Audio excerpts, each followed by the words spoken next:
Assalamualaikum warahmatullahi wabarakatuh. Halo kawan, ketemu lagi di vlog saya.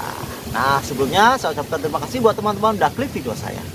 Dan saya ucapkan selamat datang juga buat teman-teman yang baru saja menemukan channel saya.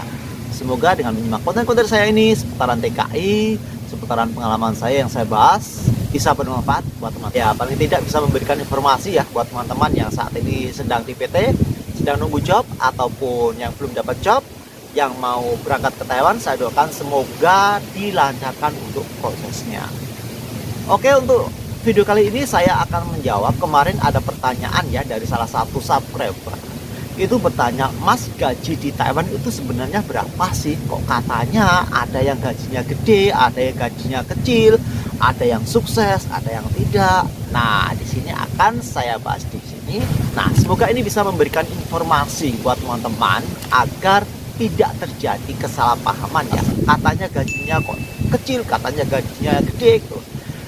Jadi gini, intinya gaji di Taiwan itu untuk pabrik, untuk sektor pabrik itu sebenarnya sama. Baik itu pabrik besar, pabrik kecil, maksudnya pabrik kecil itu pabrik home industry. Jadi gini, di Taiwan itu tidak semua pabriknya itu pabrik besar ya. Ada yang pabrik kecil juga, ya pabrik rumah tangga lah. Tapi jangan khawatir, untuk gajinya semua sama. Semua menurut aturan pemerintah. Kembali lagi untuk pertanyaan tadi ya, apakah gaji di Taiwan itu sama atau tidak? Itu jawabannya sama. Cuman yang membedakan itu lembur. Jadi gini, semakin pabriknya banyak lembur ya gajinya otomatis gede. Jadi teman-teman yang ada di Taiwan itu gajinya tuh nggak sama, itu karena ada lemburnya dan tidak. Semakin pabriknya lemburnya banyak, ya gajinya juga semakin gede. Kalau pabrik nggak ada lemburnya ya gajinya kecil. Sebenarnya untuk gaji pokok itu sama ya. Yang membedakan adalah lemburnya. Kemudian untuk hitungan gaji lemburnya pun sebenarnya sama. Kalau kemarin saya pernah hitung itu untuk gaji lembur per jamnya untuk di 2 jam pertama itu sekitar 140 NT. Itu untuk 2 jam pertama loh ya. Tetapi untuk 2 jam berikutnya tidak boleh lebih dari 2 jam. Mungkin 3 jam atau 4 jam itu nggak boleh. Cuman 2 jam itu sekitar 175 NT. Sekali lagi, untuk 2 jam pertama untuk per jamnya itu sekitar 140 NT. Kemudian untuk 2 jam berikutnya itu nilai lemburnya sekitar 175 NT. Jadi misalkan lemburnya 2 jam ya dapatnya 140 NT. Kalau lemburnya 4 jam ya tinggal ditambahkan ya. Jadi kembali lagi, untuk gajinya sama, yang membedakan cuman lemburnya ya. Untuk lemburnya semakin banyak ya gajinya semakin gede, kalau nggak ada lemburnya ya gajinya kecil. Makanya ini untuk buat teman-teman nanti saat daftar ke PT, sebelum dapat job harus hati-hati. Diusahakan cari pabrik yang ada lemburnya, nggak usah terfokus untuk buru-buru dapat job, buru-buru untuk seperti pengalaman saya dulu saat di tahun 2013 saya daftar ke PT itu, saya nggak ngerti kalau pabrik di Taiwan itu harus ada lemburnya atau enggak. Intinya saya daftar ke PT, dapat job, bisa cepat langsung terbang ya, saya seneng. Ternyata setelah saya tiba di Taiwan, kalau pabrik di Taiwan nggak ada lemburnya, gajinya ternyata kecil.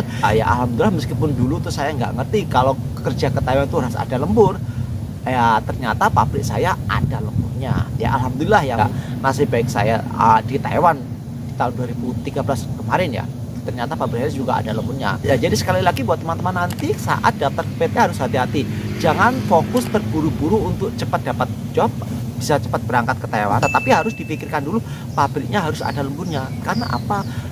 Ya itu tadi, pabriknya kalau nggak ada lemburnya gajinya ya otomatis kecil. Sekedar seri saya, untuk gaji pabrik itu sebenarnya sama, yang membedakan cuman pabriknya ada lemburnya atau tidak. Baik itu pabrik kecil, pabrik besar, gajinya sama ya. Sekali lagi buat teman-teman harus hati-hati kalau mau daftar ke PT, saat menerima job harus diperhatikan dulu pabriknya ada lemburnya atau tidak. Kalau nggak ada lemburnya ya lebih baik dipikirkan dulu ya. Kalaupun meskipun sudah siap, kalau misalkan pabriknya nggak ada lemburnya, daripada di rumah mungkin nggak ada pekerjaan mau berangkat ke Taiwan, nggak masalah. Saya bukan bermaksud untuk menghalang-halangi untuk teman-teman nanti berangkat ke Taiwan, tetapi saya cuma kasih saran aja. Kalau misalkan berangkat ke Taiwan harus hati-hati, harus dapat pabrik yang ada lemburnya ya. Itu sedikit sharing saya, semoga ini bermanfaat. Jika ada pertanyaan silahkan tulis di kolom komentar, atau bisa juga follow Instagram saya yang nanti akan saya cantumkan di kolom deskripsi.